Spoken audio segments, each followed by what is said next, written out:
Assalamualaikum warahmatullahi wabarakatuh. Salam sejahtera bagi kita semua. Shalom, Om Swastiastu, Namo Buddhaya dan salam kebajikan. Kami dari kelompok 9 akan membahas materi bab 10, yaitu gelombang cahaya, interferensi, dan polarisasi. Untuk kelompok 9 sendiri memiliki 5 anggota kelompok, yaitu ada Akila Aulia Dwi Putri, kemudian Egya Pehulisa Ginting, kemudian Raifin Alia Feralda, Sri Bayu Pertiwi, dan Widi Rahmanianti. Topik pembahasan yang akan kita bahas kali ini yang pertama yaitu pengertian dan persamaan interferensi beserta contoh soal, kemudian yang kedua pengertian dan persamaan polarisasi serta contoh soal. Nah, yang akan dibahas pengertian dan persamaan serta contoh soal interferensi. Yang pertama, kita akan membahas pengertian interferensi. Apa sih interferensi itu? Interferensi adalah perpaduan dua gelombang atau lebih. Interferensi cahaya bisa terjadi jika ada dua atau lebih berkas sinar yang bergabung. Jika cahayanya tidak berupa berkas sinar, maka interferensinya sulit diamati. Nah, interferensi terjadi jika terpenuhi dua syarat.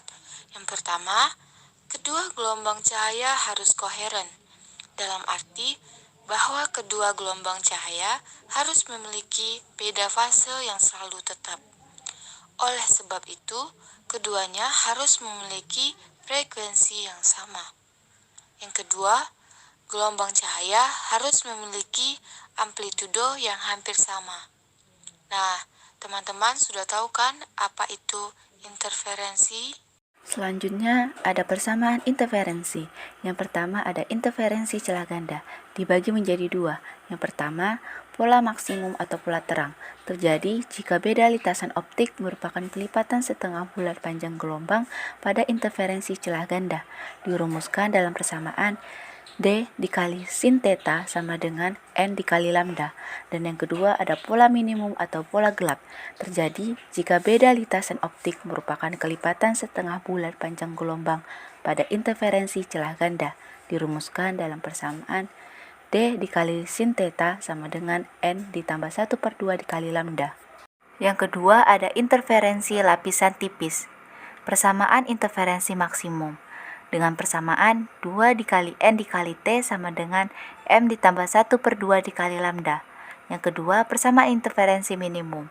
Dengan persamaan 2 dikali N dikali T sama dengan M dikali lambda. Dengan keterangan T sama dengan tebal lapisan tipis, M sama dengan orde interferensi, N sama dengan indeks bias lapisan, lambda sama dengan panjang gelombang. Berikut adalah contoh soal interferensi. Yang pertama yaitu seberkas cahaya melewati dua celah sempit dengan jarak 0,5 mm.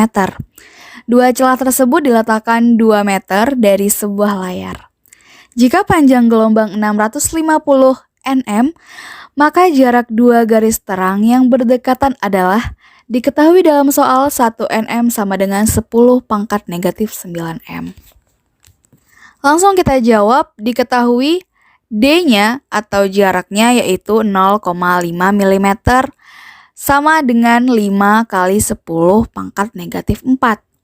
Kemudian kita cari ml-nya sama dengan 2 meter dikali lambda. Terus kita masukkan nilainya 650 nm sama dengan 650 dikali 10 pangkat negatif 9 m. Yang ditanya adalah P. Kita jawab, P itu rumusnya lambda dikali L per D dikali P. Kemudian kita masukkan nilainya yaitu 650 dikali 10 pangkat negatif 9 meter dikali 2 meter per 5X. P-nya kita misalkan dengan si X. Kemudian dapatlah turunan 10 pangkat negatif 9 MP sama dengan 130 dikali 10 pangkat negatif 9 M X 2 per 10 pangkat negatif 4 P. Kemudian hasil akhirnya yaitu 2,6 kali 10 pangkat negatif 3 meter. Jadi jarak dua garis terang yang berdekatan adalah 2,6 kali 10 pangkat negatif 3 meter. Yang kedua, pengertian dan persamaan polarisasi serta contoh soal. Pengertian polarisasi adalah peristiwa terserapnya sebagian atau seluruh arah getar gelombang. Berbeda dengan interferensi dan difraksi yang dapat terjadi baik pada gelombang transversal maupun longitudinal, polarisasi hanya terjadi pada gelombang transversal. Polarisasi terjadi karena pantulan atau refleksi, aborsi selektif, dan hamburan. Nah, selanjutnya kita akan membahas mengenai persamaan polarisasi. Persamaan polarisasi ada 3 ya. Yang pertama, polarisasi karena refleksi. Yang kedua, polarisasi karena absorpsi selektif. Yang ketiga, polarisasi karena hamburan. Nah, kita akan membahas yang pertama dulu ya, polarisasi karena refleksi. Pemantulan akan menghasilkan cahaya terpolarisasi jika sinar pantul dan sinar biasnya membentuk sudut 90 derajat. Arah getar sinar pantul yang terpolarisasi akan sejajar dengan bidang pantul. Oleh karena itu, sinar pantul tegak lurus sinar bias. Berlaku IP tambah R sama dengan 90 derajat atau R sama dengan 90 derajat dikurang P. Dengan demikian, berlaku pula, bisa dilihat ya teman-teman di bawah, N2 per N1 sama dengan sin IP per sin R sama dengan sin IP per sin buka kurung 90 derajat dikurang IP tutup kurung sama dengan sin IP per cos IP sama dengan tan IP. Jadi N2 per N1 sama dengan tan IP. Dengan N2, indeks bias medium tempat cahaya, datang N1 adalah medium tempat cahaya terbiaskan. Sedangkan IP adalah sudut pantul yang merupakan sudut terpolarisasi. Bisa dilihat gambarnya di bawah ya, teman-teman. Persamaan polarisasi karena absorpsi selektif. Seberkas cahaya alami menuju ke polarisator. Di sini, cahaya dipolarisasi secara vertikal, yaitu hanya komponen medan listrik E yang sejajar sumbu transmisi. Selanjutnya, cahaya terpolarisasi menuju analisator. Di analisator, semua komponen E yang tegak lurus sumbu transmisi analisator diserap. Hanya komponen E yang sejajar sumbu analisator diteruskan. Sehingga kuat medan listrik yang diteruskan analisator menjadi E akhir sama dengan E cos theta. Jika cahaya alami tidak terpolarisasi yang jatuh pada polaroid pertama atau polarisator memiliki intensitas I awal, maka cahaya terpolarisasi yang melewati polarisator adalah I akhir sama dengan setengah I awal. Cahaya dengan intensitas I akhir ini kemudian menuju analisator dan akan keluar dengan intensitas menjadi I akhir sama dengan I awal cos kuadrat theta sama dengan setengah I awal cos kuadrat theta. Ini terdapat gambar dua buah polaroid. Polaroid pertama disebut polarisator dan polaroid kedua disebut analisator dengan sumbu transmisi membentuk sudut theta. Polarisasi karena absorpsi selektif.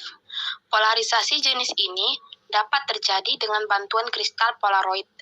Bahan polaroid bersifat meneruskan cahaya dengan arah getar tertentu dan menyerap cahaya dengan arah getar yang lain.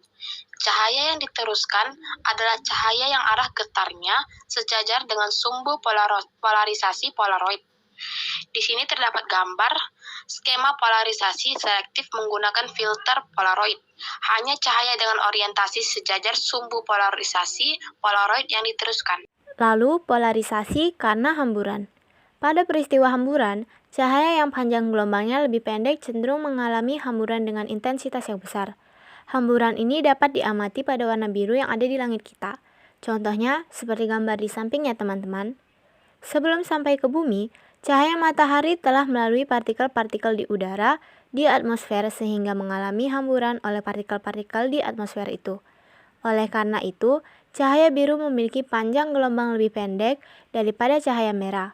Maka cahaya itulah yang lebih banyak dihamburkan dan warna itulah yang sampai ke mata kita. Soal yang pertama, suatu cahaya tak terpolarisasi mengenai Polaroid pertama dengan intensitas L0. Tentukan intensitas cahaya yang keluar dari sistem Polaroid yang terdiri dari dua buah Polaroid jika kedua sudut antara kedua sumbu transmisi adalah 30 derajat. Langsung kita jawab, L2 sama dengan L1 cos kuadrat theta sama dengan 1/2 L0 cos kuadrat theta.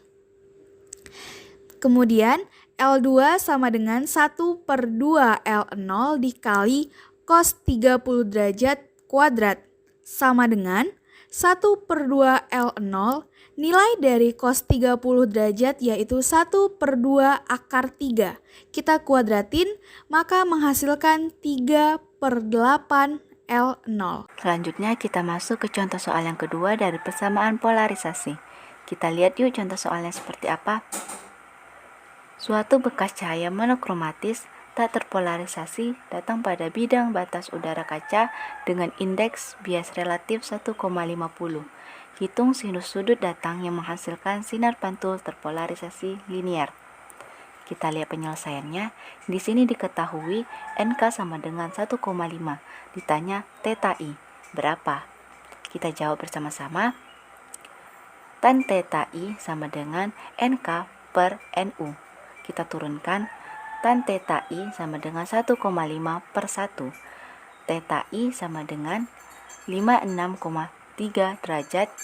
Sin theta I sama dengan 0,83. Jadi, sinus sudut datang yang menghasilkan sinar pantul terpolarisasi linear adalah 0,83.